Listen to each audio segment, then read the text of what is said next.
전자공시 시스템 열었다가 깜짝 놀랐습니다. 하루 동안에 코스피에만 무려 1179건이 올라왔고 코스닥에도 1820건이나 올라왔네요. 그런데 반기보고서가 2529건으로 84%입니다. 이유는 반기보고서 제출 기한에 있습니다. 반기 경과 후 45일 이내에 제출해야 하는데 그게 바로 8월 14일인 거죠.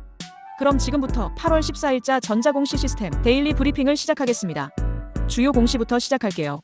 DL이 자회사인 DL케미칼의 금전대여 결정을 공시했네요. DL케미칼이 여천NCC의 운영자금으로 쓰라고 1,500억 원을 빌려주기로 한 건데요. 부도 위기인 여천NCC가 갚을 수 있을까요? 며칠 전 8월 11일 공시자료에 DL케미칼의 유상증자에 DL이 1,778억 원을 참여한 내용이 있었죠.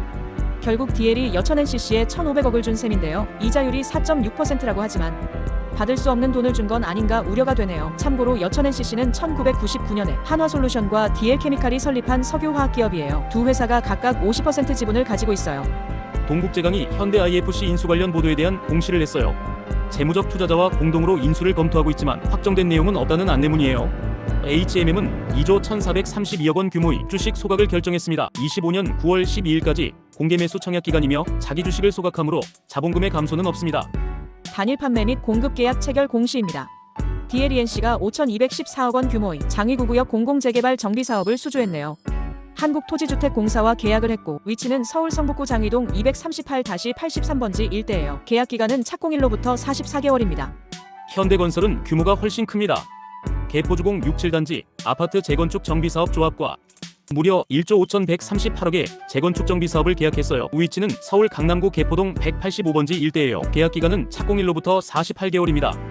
S1은 삼성전자와 1,719억의 보안 용역을 계약했어요. S1은 삼성전자의 계열회사예요. 다음은 반기보고서입니다. 보고서 내용 중에서 연결 포괄손익 계산서를 중심으로 살펴보겠습니다.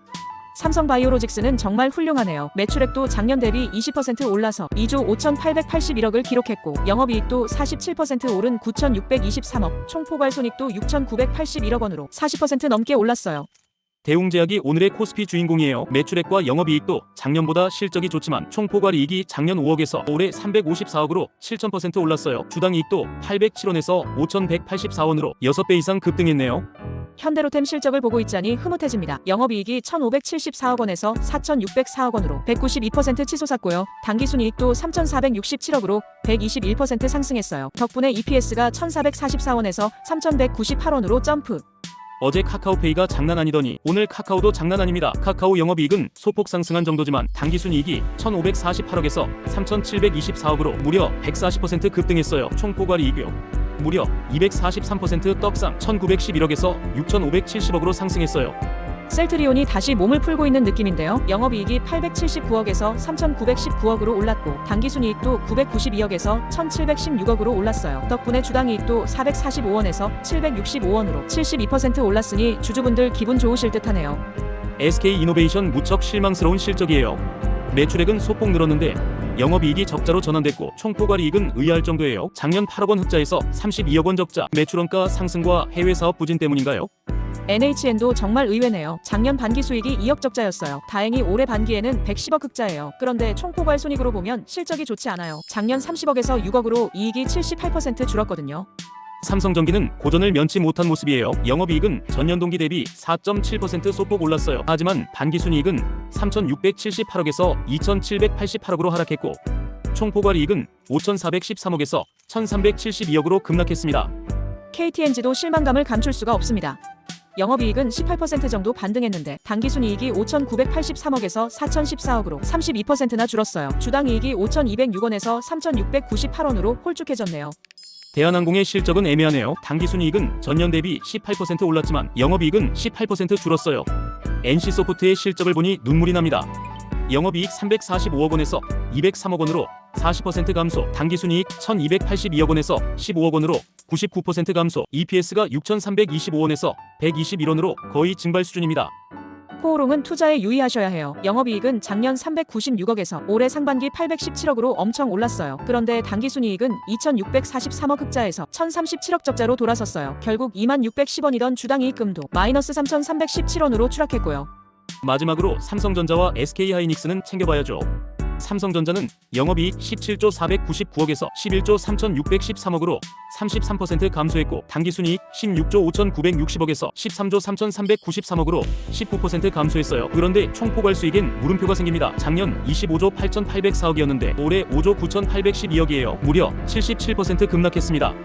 반면 SK하이닉스는 매출액이 28조 8528억에서 39조 8711억으로 38% 상승했고 영업이익 8조 3545억에서 16조 6533억으로 99% 급등했어요. 당기순이익 6조 370억에서 15조 1044억으로 150% 떡상했어요. 총포괄이익도 6조 6560억에서 14조 584억으로 111% 상승했으니 어느 것 하나 빠지지 않는 완벽한 실적입니다. 주당이익도 8773원에서 21,890원으로 고공행진. 다음은 코스닥 시장 공시입니다. CJ바이오사이언스의 대표이사가 변경되었습니다. 새로 선임된 윤상배 대표는 비상장 계열회사인 CJ웰케어의 대표이사입니다. 보령제약에서도 일했고 휴온스 대표도 했었어요. CJ그룹에서 두 개 계열사 대표를 겸직하는 사례가 이번이 처음이라고 하네요. 바른손은 용산구 한남동에 있는 토지 두 필지를 팔기로 했네요. 매각 대금은 약 46억 원입니다. 재무구조 개선과 현금 유동성 확보를 목적으로 계약은 2025년 8월 13일에 체결했고 양도는 한 달 뒤인 9월 12일 예정입니다. 단일 판매 및 공급 계약 체결 공시입니다. 이지케어텍은 원주 세브란스 기독병원과 107억 원 규모의 의료정보 시스템 구축 사업을 수주했어요. 최근 매출액의 15%에 달하는 큰 계약이었네요. 계약 기간은 26년 8월 31일까지입니다. 유비오는 제일기획과 40억 원의 2025 SEC MX 트레이닝 넥스트 S 플러스 디벨롭먼트 계약을 체결했습니다. 계약 기간은 26년 9월 29일까지예요. 다음은 반기보고서입니다. 보고서 내용 중에서 연결 포괄손익계산서를 중심으로 살펴보겠습니다. 그 전에 코스닥 종목에는 올해 유난히 반기 검토 의견 부적정 등 사실 확인 보고서가 많습니다. 해당 기업은 관리 종목으로 지정되거나 상장 폐지 실질 심사의 대상이 될 수 있으니 꼭 살펴보시고 투자에 참고하시기 바랍니다. 셀트리온 제약은 실적이 매우 좋습니다. 영업이익 131억 원에서 262억 원으로 정확히 100% 증가했습니다. 당기순이익은 74억에서 184억으로 증가해서 주당이익이 172원에서 424원으로 급등했습니다. 우리 기술 투자는 다들 예상하고 계실 것 같아요. 영업이익이 작년 968억 원에서 1784억 원으로 무려 84% 증가했고 당기순이익도 776억 원에서 1455억 원으로 87% 증가했습니다. 여러분 기대에 미치는 실적일까요?